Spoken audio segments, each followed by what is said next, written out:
Hi everyone, it's Johnny Seed here again, and today we're going to have a look through my collection of 12-inch singles. There's not a great deal, I've got about 35, and they range in date from 1978 to 1990.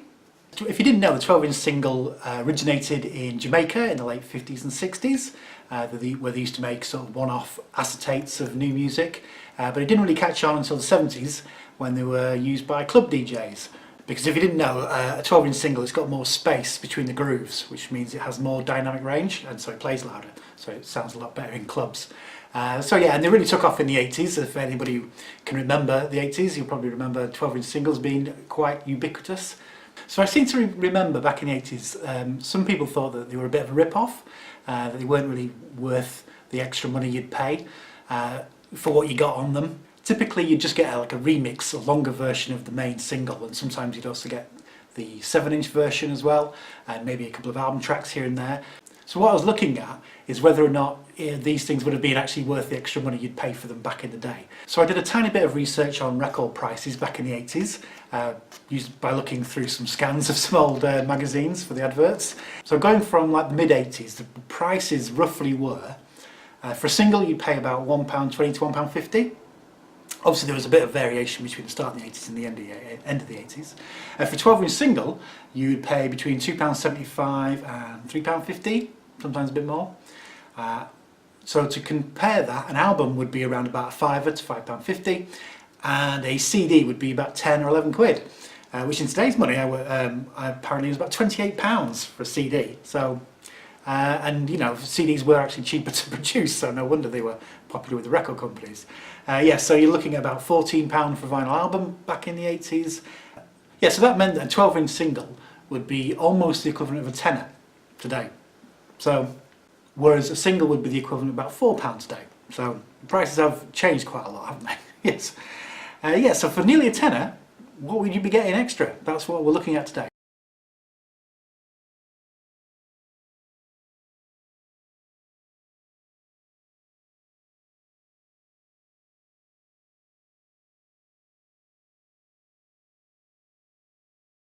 And these were all bought pretty much about the time they were released, apart from 3, which I've picked up recently, and I'll mention them as we go along.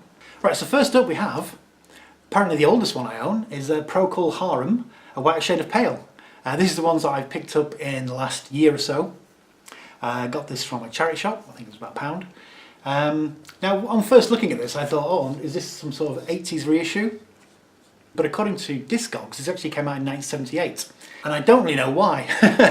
So, because the original single came out in 1967, so this wasn't even a 10-year anniversary.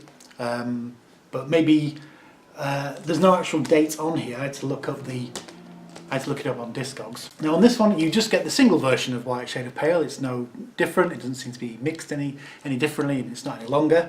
And you just get the original B-side, Conquistador. So you're getting actually nothing extra for this. So yeah, a bit of a mystery. I mean, just by the look of it, I mean, this is in a very good condition. But I'm surprised about this type of sleeve for the date, the late 70s, because... Okay, next up, Sarah Brightman and the Love Crusaders. This is what I would consider more of a typical late 70s 12-inch single sleeve. This is a generic one. There was 12-incher on it, a special collector's single. And I can remember this one from being a kid because it was the first time I'd ever seen anything on coloured vinyl. This pretty much blew my mind as a 7-year-old, the idea that you could get coloured vinyl.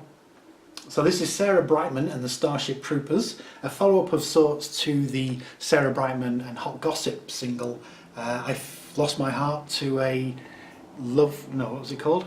Sarah Brightman and the Starship Troopers, The Adventures of the Love Crusader. A follow-up of sorts to the hit she'd had a year before with Hot Gossip called I Lost My Heart to a Starship Trooper, I think it was. And this is very similar, so if you've heard that, you'll probably, if you've heard that, you know what this sounds like.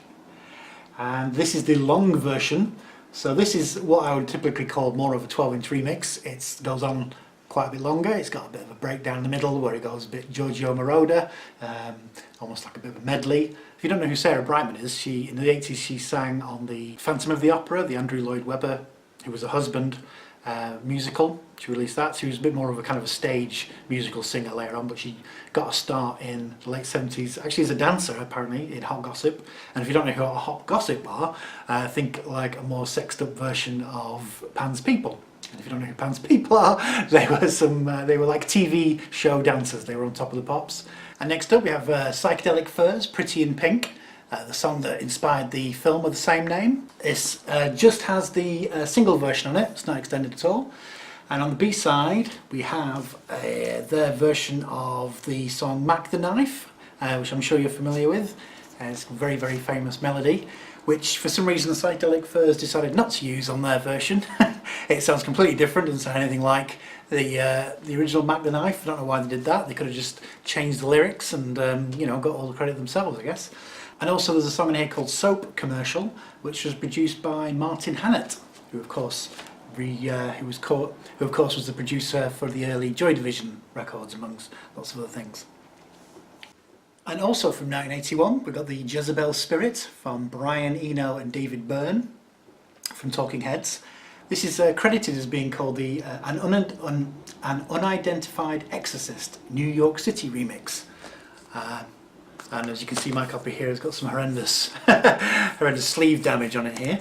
And also on here we have the tracks Regiment and a song called Very Very Hungry, which is credited here as being previously unreleased, although it did crop up on the CD reissue of the album. It's quite good, this Very Very Hungry. It just has got a bit of a guitar lick in it, which did sound very familiar to me, so I had to think about what it was that it reminded me of, and it was the Smiths song, How Soon Is Now.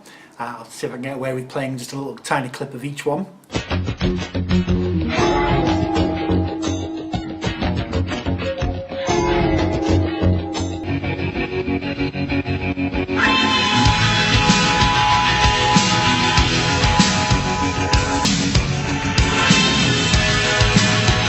I'm not suggesting that they were ripped off or anything, it's just, I mean, it's only like one note bent, you know. Okay, and moving on to 1984, we have Two Tribes by Frankie Goes to Hollywood. This is something I picked up last week or the week before, quite recently. I showed it in a latest pickup video anyway.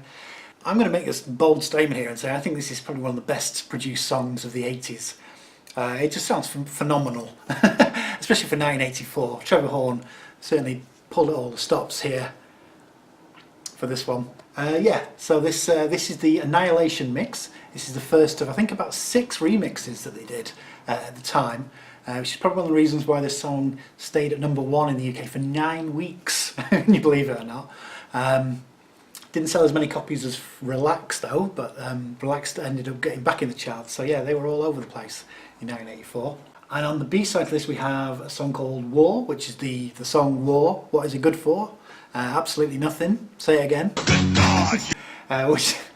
which appears on the album, and there's a Two Tribes which says Surrender, and also One February Friday, which I think is about, it starts off as an interview with the band by Paul Morley, of course, who was involved in ZTT, the record label, and then just that transfers that, and then that goes into the single version. And also from 1984 we have Malcolm X, No Sellout. This is a remix of a speech, or possibly a couple of speeches that Malcolm X made in the 60s. Put some sort of electro, sort of early hip-hop sort of music, I think like Herbie Hancock, by Keith LeBlanc, who was a drummer and producer in the band Tackhead. And this is on Tommy Boy Records.